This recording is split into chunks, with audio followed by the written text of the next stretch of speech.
Welcome to my channel. So भाई, बिल्कुल small सा टॉपिक है जिसमें environmental scanning and organisational scanning के बारे में जो है देखने वाले हैं। सो ये वाला जो टॉपिक है ना, बिजनेस इन्वायरमेंट में बीच में थोड़ा सा स्किप हो गया था, जो मेरे को कल वाली क्लास के साथ करवाना था। बट कल वाली जो क्लास हुई थी बिजनेस इन्वायरमेंट की, उसमें थोड़ा सा वो पॉइंट्स ऐसे थे जिसमें थोड़ा सा आपको समझने की ज़्यादा ज़रूरत थी। सो मैंने वो स्किप किए कि मैं उसकी जो है 10 मिनट की मुश्किल से होगी ये वाली क्लास। सो फटाफट जो है ये चीज़ क्लियर हो जाएगी, बट कल वाली चीज़ जो है ज़्यादा ज़रूरी थी समझनी। ठीक है भाई। सो जिसने देखी है क्लास उसको पता चल गया होगा उसमें क्या चीज़ है समझने वाली, क्या नहीं है। ठीक है। सो फटाफट भाई इसको देखते हैं। ये वाला जो टॉपिक बीच में रहता है ज़्यादा कुछ नहीं है, बस इसके बारे में हर एक जो डिफरेंस है ना दोनों का वो देखेंगे फटाफट। यानी किसके बारे में, इन्वायरमेंटल स्कैनिंग और क्या है ऑर्गेनाइजेशनल स्कैनिंग, इसके बारे में दोनों के बारे में क्या देखने वाले हैं, डिफरेंस देखने वाले हैं। सो भाई स्टार्ट करने से पहले टेलीग्राम ग्रुप को ज्वाइन कर लो, कोई भी नया कनेक्ट हो रहा है। ठीक है। सो यहाँ पे ज्वाइन कर लो और जो है जितना हो सके शेयर करो सभी के साथ, ताकि जो है सभी की हेल्प हो सके, अपनी क्लासेस वगैरह कंटिन्यू रखो। सो भाई करते हैं स्टार्ट। डिफरेंस दोनों के बीच में, यानी इन्वायरमेंटल स्कैनिंग और ऑर्गेनाइजेशनल स्कैनिंग दोनों के बीच में डिफरेंस देखने वाले हैं। इसमें आपकी सारी चीज़ें क्लियर हो जाएंगी कि दोनों के बारे में क्या बोल रखे हैं। ठीक है। उस दिन स्टार्टिंग में सेकंड क्लास में मैंने आपको क्या करवाया था, आप लोगों को याद हो तो मैंने क्या करवाया था सेकंड वाली क्लास में, कि मैंने करवाया था कि स्वॉट एनालिसिस। ये मैंने आप लोगों को करवाया था स्वॉट। सो इसमें मैंने क्या करवाया था कि ये जो है ये स्ट्रेंथ होती है, वीकनेस, अपॉर्चुनिटी एंड थ्रेट। ये किससे रिलेटेड है भाई, इन्वायरमेंटल स्कैनिंग से रिलेटेड है और ऑर्गेनाइजेशनल स्कैनिंग से रिलेटेड है। ये वाला टॉपिक मैंने आप लोगों को पहले ही करवा दिया क्योंकि मेरे को ये इंपॉर्टेंट लगा। उस टाइम तक मैंने जो है ये वाली चीज़ देखी भी नहीं थी कि ये चीज़ भी दे रखी है। बट ये मैंने जो है स्वॉट एनालिसिस वाला इन्वायरमेंटल में स्टार्टिंग में ये कंसेप्ट आता है, तो मैंने स्टार्टिंग में ही करवा दिया। बट ये सिलेबस में भी गिवन है भैया आप लोगों के।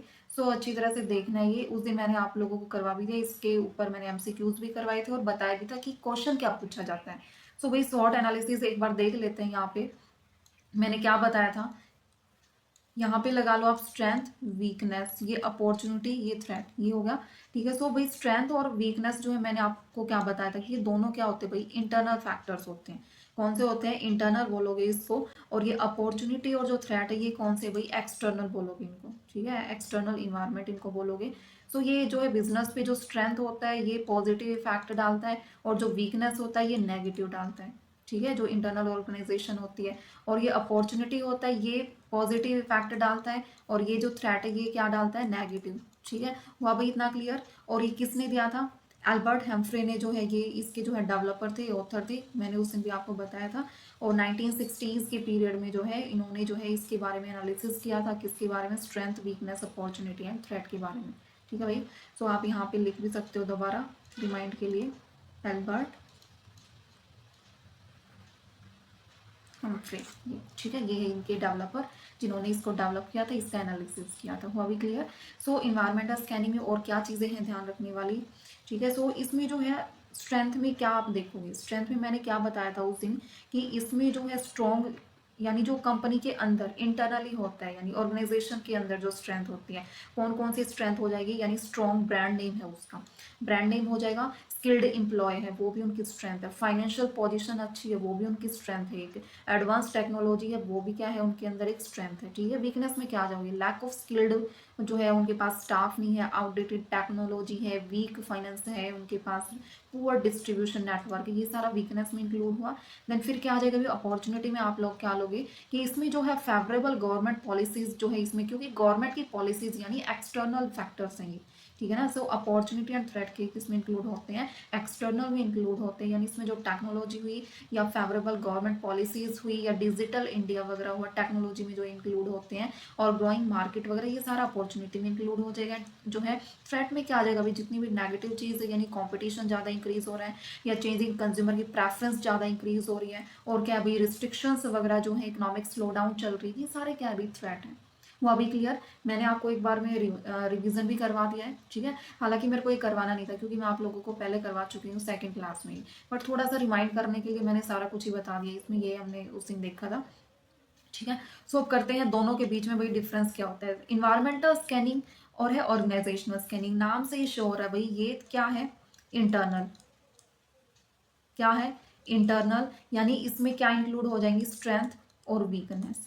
और इसमें ये क्या है, इन्वायरमेंटल यानी एक्सटर्नल से रिलेटेड है, इसमें अपॉर्चुनिटी और जो थ्रेट है वो इसमें इंक्लूड हो जाएंगे। ठीक है, सो करते हैं अभी डिफरेंस स्टार्ट। फर्स्ट देखो मीनिंग क्या बता रखा है कि ये जो एनालिसिस करता है ना भाई, एक्सटर्नल जो फैक्टर होते हैं, मैंने ऊपर बता भी दिया, जो एक्सटर्नल फैक्टर होते हैं, एक्सटर्नल फैक्टर में कौन कौन से आ जाएंगे, यानी जो है जितने भी एक्सटर्नल फैक्टर, आपने पेस्टल वाला पढ़ा था, PESTLE, ये पढ़ा था। सो इसमें क्या देखा था, political, economic, social, technological, legal और वो वाला इन्वायरमेंट। ठीक है, सो ये सारी चीज़ें क्या है, ये पेस्ट्रल है, इसमें जो है ये सारे फैक्टर जो है इफेक्ट करते हैं, इनका एनालिसिस किया जाता है। स्वॉट में किस चीज़ का एनालिसिस किया जाता है, स्वॉट में से इसमें स्ट्रेंथ वीकनेस तो इस वाले में इंक्लूड हो जाएगी, बट ये जो है ना, ये अपॉर्चुनिटी और थ्रेट किस में आ जाएंगी भाई, इन्वायरमेंटल स्कैनिंग में। सो आप यहाँ पे लिख भी सकते हो ताकि कंफ्यूजन ना हो। स्वॉट एनालिसिस में से स्ट्रेंथ, ये ऊपर मैंने लिख भी दिया, अपॉर्चुनिटी और थ्रेट जो इसमें इसमें इस चीज़ का एनालिसिस किया जाएगा, और जो है स्ट्रेंथ और वीकनेस का इस चीज़ में एनालिसिस किया जाएगा। ये इंटरनल फैक्टर्स होते हैं इन्वायरमेंट के, और ये एक्सटर्नल होते हैं। वो अभी क्लियर। स्कोप में आ जाते हैं। अब स्कोप में क्या है भाई, ये जो है ना बिल्कुल ब्रॉड जो है कवर, पूरी इकोनॉमी को जो है कवर करता है, यानी पॉलिटिक्स, टेक्नोलॉजिकल, सोसाइटी वगैरह सभी चीज़ जो इसमें इंक्लूड हो जाएंगी। बट ये क्या होता है भाई, जो ऑर्गेनाइजेशनल जो होता है इन्वायरमेंट, इसमें क्या नैरो होता है, क्योंकि ये सिर्फ अपने इंटरनल रिसोर्सेज जो स्ट्रक्चर होती है ना, सिर्फ उस पर ये फोकस करता है। ये होता है, हिंदी में भी दे रखा है भाई मैंने। ठीक है, सो उसके बाद फोकस ये किस चीज़ पे फोकस करता है, अपॉर्चुनिटी और थ्रेट पे। ये किस पे फोकस करता है, इंटरनल स्ट्रेंथ एंड वीकनेस के ऑर्गेनाइजेशन के। ठीक है, नेचर क्या है भाई इनका।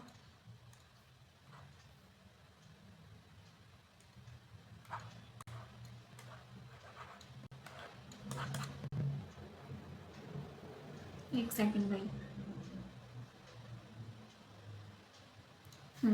सो भाई नेचर क्या है इनका, नेचर जो होता है ना भाई, एक्सटर्नल, मैंने हमेशा आप लोगों को बताया कि जो एक्सटर्नल होता है वो क्या होता है, अनकंट्रोलेबल होता है। इसको हम क्या कंट्रोल नहीं कर सकते, क्योंकि एक्सटर्नल होता है ये।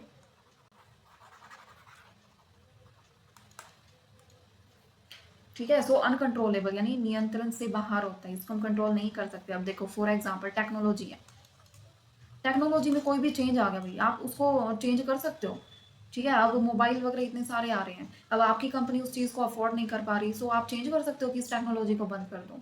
वो तो आपको इफेक्ट करेंगे, आपको भी थोड़ा चेंज लेके आना पड़ेगा। सो अनकंट्रोलेबल फैक्टर होते हैं जिनको आप जो है वो नहीं कर सकते, कंट्रोल नहीं कर सकते। और ये क्या होते हैं भाई, अगर आपकी कंपनी में कोई भी जो स्किल्ड वर्कर नहीं है, ठीक है, आप क्या कर सकते हो, उसको निकाल सकते हो, दूसरे लेबर को लेके आ सकते हो जिसके अंदर फुल स्किल्ड है। सो कंट्रोल कर सकते हो आप इनके अंदर। फिर क्या, टाइम ओरिएंटेशंस क्या है, ये लॉन्ग टर्म के लिए ओरिएंटेशंस होता है इनका, और ये शॉर्ट टर्म के लिए होते हैं। ठीक है, उसके बाद डिफरेंस में सारा कुछ क्लियर हो जाएगा, और मैंने बता भी दिया है, एक्सप्लेन भी कर दिया है पूरा। स्वॉट एनालिसिस वही है भाई, स्कैनिंग वाला, स्कैनिंग का पार्ट। फिर एग्जाम्पल में क्या है, पॉलिटिकल पॉलिसीज जो है इसमें इंक्लूड हो जाती है, कॉम्पिटिटर्स जो है वो इसमें इंक्लूड हो जाते हैं। ठीक है, ये सारे मार्केट में जो ट्रेंड चला हुआ है वो सारा, ठीक है, वो जो ट्रेंड है वो भी सारा किस चीज़ का एग्जाम्पल है भाई, एक्सटर्नल का एग्जाम्पल है, मार्केट में जो ट्रेंड चला हुआ है। ठीक है ना, अब क्या ट्रेंड है कि कोई भी है कैश पेमेंट बहुत ही ज़्यादा कम करते हैं, कौन सी पेमेंट होती है, यूपीआई वगैरह, ये सब डिजिटल पेमेंट होता है।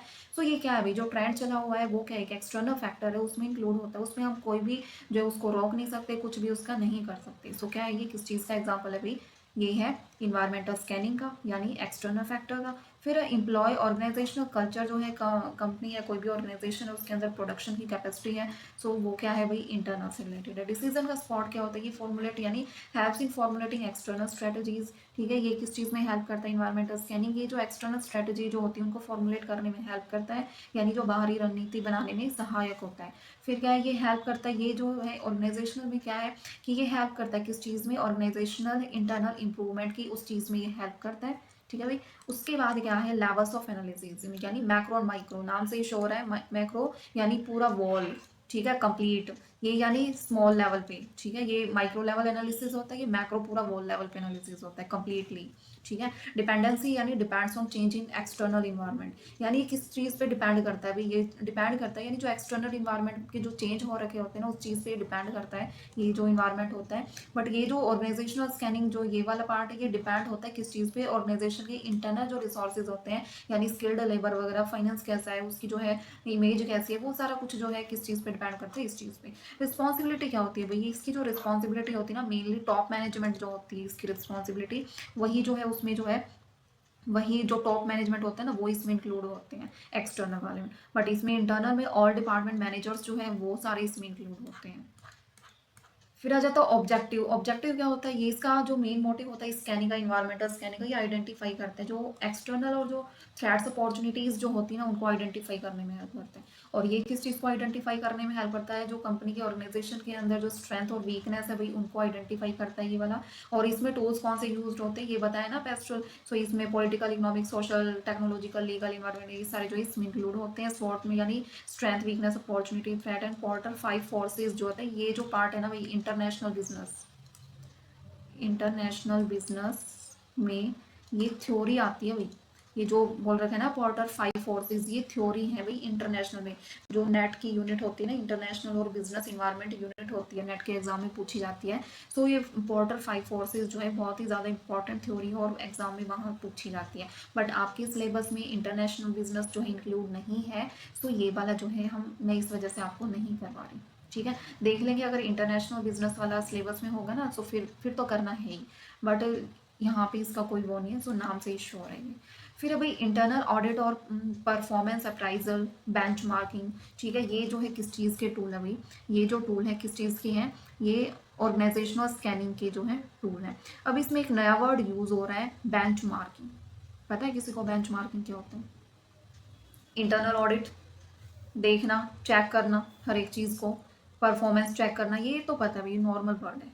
बट बेंचमार्किंग जो है सभी को पता है या नहीं है? अगर किसी को नहीं पता है तो सुन लो ध्यान से। इसमें क्या होता है भाई, बेंचमार्किंग में क्या होता है कि इसमें लर्न किया जाता है कहीं से बेस्ट जगह से, कुछ भी एक सही जगह से सीख के और हम अपनी ऑर्गेनाइजेशन में उसको अप्लाई करते हैं ना।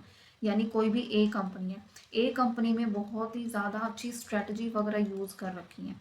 ठीक है, तो उन्होंने जो बी कंपनी है ना, उन्होंने देखा कि इसने ये चीज़ यूज़ कर रखी है, तो इसने क्या देखा, उसकी सारी चीज़ें नोट की और वो सारी चीज़ें अपनी कंपनी में अप्लाई की। वो होता है भाई बेंचमार्किंग। हुआ क्लियर? यानी learn from the best and applying in your own organisations, ये है इसका मतलब। यानी किसी बेस्ट ऑर्गेनाइजेशन से जो है वो चीज़ सीख के और जो है अपनी ऑर्गेनाइजेशंस में उसको अप्लाई करना, ये होता है बेंचमार्किंग। हुआ भी क्लियर? सो ये टूल है किसका, ऑर्गेनाइजेशन स्कैनिंग का। सो उसके बाद क्या है भाई डिफरेंस, फ्रीक्वेंसी। फ्रीक्वेंसी यानी आवर्ती। आवर्ती इसमें क्या है, done periodically due to external changes. यानी ये जो है समय समय पर जो है चेंजेस आते रहते हैं इसमें पीरियोडिकली जैसे जैसे। और ये क्या है, done continuously within the organization, ये लगातार, ये समय समय पर है और ये लगातार है, ये ध्यान रखनी है आप लोगों को। ठीक है, और इम्पैक्ट क्या है अभी, इम्पैक्ट में जो है डायरेक्टली इफेक्ट करता है स्ट्रेटजी और सर्वाइवल को, ये डायरेक्टली इफेक्ट करेगा आपकी। और वो जो है किस चीज़ पे इफेक्ट करेगा, एफिशिएंसी पे ज़्यादा इफेक्ट करता है वो। यानी प्रोडक्टिविटी, कंपनी के अंदर जो भी कुछ भी प्रोडक्शन हो रहा है उसकी एफिशिएंसी कितनी है, उसकी प्रोडक्टिविटी कैसी है, उस चीज़ पे इफेक्ट करता है। और ये स्ट्रेटजी और सर्वाइवल पे उस चीज़ पे इफेक्ट करता है। आउटकम क्या निकलता है अभी, यानी जो एक्सटर्नल चेंजेस होते हैं, better adaptation to external changes, उसमें बेटर होता है, यानी बाहरी परिवर्तन के अनुसार ढलना। ठीक है, ये आउटकम है इसका। और उसका क्या है, यानी better utilization of internal resources, यानी जो इंटरनल रिसोर्सेज है उनका सही तरीके से उपयोग करना। बस ये है डिफरेंस मेन जहाँ से क्वेश्चंस पूछा जाएगा। इंटरनल यानी स्ट्रेंथ, वीकनेस, अपॉर्चुनिटी, थ्रेड से कौन सा इंटरनल है कौन सा एक्सटर्नल है, ऑर्गेनाइजेशनल में कौन से इंक्लूड हैं, एक्सटर्नल स्कैनिंग में जो है कौन से इंक्लूड है, ये सब आपको पता होना चाहिए। अब करते हैं क्वेश्चन, मैंने 5 MCQs ही रखे हैं इसमें। सो फर्स्ट बताओ भाई, which of the following focus is on analysing external factor of business. External बताओ कौन सा हो सकता है, ये दोनों तो हट ही गए, ये तो पार्ट है ही नहीं, देखते ही जिसने पढ़ रखा है ना वो तो इनको हटा ही देगा। सो क्या है अब बच गया इसमें से, ऑर्गेनाइजेशनल स्कैनिंग और इन्वायरमेंटल स्कैनिंग, कौन सा हो जाएगा इसमें से, ये बताओ। एक्सटर्नल, क्योंकि देखो इन्वायरमेंटल स्कैनिंग हो जाएगा, क्योंकि ऑर्गेनाइजेशनल स्कैनिंग में तो क्या आ जाएगा भाई, इसमें तो इंटरनल आ जाएंगे, यानी स्ट्रेंथ और वीकनेस। फिर आ जाते हैं नेक्स्ट क्वेश्चन, कि ये जो सेकंड क्वेश्चन आप लोगों के लिए भाई, ऑर्गेनाइजेशन स्कैनिंग जो होता है मेनली हेल्प करता है किस चीज़ को आइडेंटिफाई करने में। सेकंड क्वेश्चन आपके लिए, तो सभी भाई कमेंट में दिया करो आंसर, 1 2 3 सेकंड लगती है आंसर देने में। ठीक है, फिर क्या है इन्वायरमेंटल स्कैनिंग। आप इसमें पता है क्या फ़ायदा, आप आंसर देखते हो, इसमें फ़ायदा ये होता है कि आपको ये हो जाता है, आप मैंने कंप्लीट क्लास देख ली और मैंने जो है ये क्वेश्चंस खुद किया है और मेरे को ये जो कंसेप्ट करवाए ना मेरे को सारे आते हैं।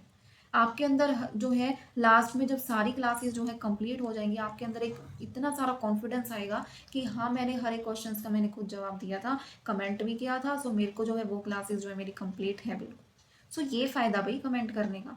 और जो अब मैं देखती हूँ, मैं क्योंकि मैं डेली दूंगी क्वेश्चंस, डेली दूंगी, देखती हूँ कि कॉन्टिन्यूसली जब तक सिलेबस फिनिश नहीं होता कॉन्टिन्यूसली कौन जो है कमेंट में आंसर देते हैं।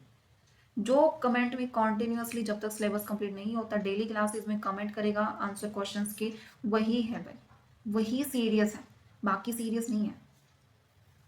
और मैं नोट करती हूँ जो जो कमेंट करते हैं ना हर एक का मेरे को याद है, सब कुछ, सबका सबका सब कुछ याद हो रखा है मेरे को, सबका ध्यान में है कौन क्या किसका आंसर क्या कैसे देता है, सबका ध्यान है मेरे को। अब तो मेरे को याद हो चुका है सबका कौन कितना क्या करता है। ठीक है, सो भाई इसमें क्या है, इसका आंसर आप दोगे। क्वेश्चन नंबर थर्ड का क्या है, environmental scanning is usually done at which level. कौन से लेवल पे होती है भाई, माइक्रो पे मैक्रो पे, कौन से पे, ऊपर डिफरेंस में बताया तो है, मैक्रो पे होती है कंप्लीटली वॉल पे, माइक्रो तो इंडिविजुअल लेवल पढ़ा होगा ना इकोनॉमिक्स में, इंडिविजुअल लेवल पे, सो ये नहीं है। सो मैक्रो यानी कंप्लीटली जिसमें एक्सटर्नल फैक्टर इंक्लूड होते हैं। नेक्स्ट फोर्थ क्वेश्चन है, इसमें यानी which of the following tools is most associated with environmental scanning. यानी इनमें से कौन सा जो है मोस्ट एसोसिएटेड टूल है विद इन्वायरमेंटल स्कैनिंग, यानी internal audit, benchmarking, appraisal system, कौन सा भाई बताए ना, कैस्ट्रल यानी पॉलिटिकल इकोनॉमिक सोशल वगैरह ये सारा कुछ, ये मैंने आपको बताया, बेंचमार्किंग समझाया था ना, ऑर्गेनाइजेशन स्कैनिंग के ये टूल्स हैं तीनों। यानी क्या बताया था बेंचमार्किंग में, किसी जो बेस्ट कंपनी है उसकी स्ट्रैटेजी देख के जो है अपनी में अप्लाई करना, बस इतना याद रखना, वही बहुत है। आंसर बेशक देख देख लो, बिना देखे दोगे तो सही रहेगा, देखो मत, अपनी नज़र वहाँ पे दो ही मत, क्योंकि भाई मेरे को पीडीएफ में डालने होते हैं, मैं छिपा नहीं सकती इनको, बार बार पीडीएफ ऐसे नहीं बनाया जाएगा। सो क्या है, ऑर्गेनाइजेशन स्कैनिंग इज कंसर्न भी, किस चीज़ में कंसर्न है ये, इंटरनल एक्सटर्नल, वही है भाई इंटरनल, बस ये चीज़ याद रखनी है। टॉपिक हुआ फिनिश, यही था इस टॉपिक में, आपका ये वाला टॉपिक होता है फिनिश, बहुत ही कम टाइम में और इतना सारा कुछ डिफरेंस, और जो है मैंने स्वॉट का एनालिसिस भी है वो अच्छी तरह से करवा दिया, क्योंकि इन्वायरमेंटल स्कैनिंग में वही आता है भाई। ठीक है, ये होता है आपका फिनिश। सो आज की क्लास यही है, फटाफट इसको ना फटाफट रीड कर लेना और देख लेना क्लास, और एमसीक्यूज कर लेना कि आपका होता है फिनिश।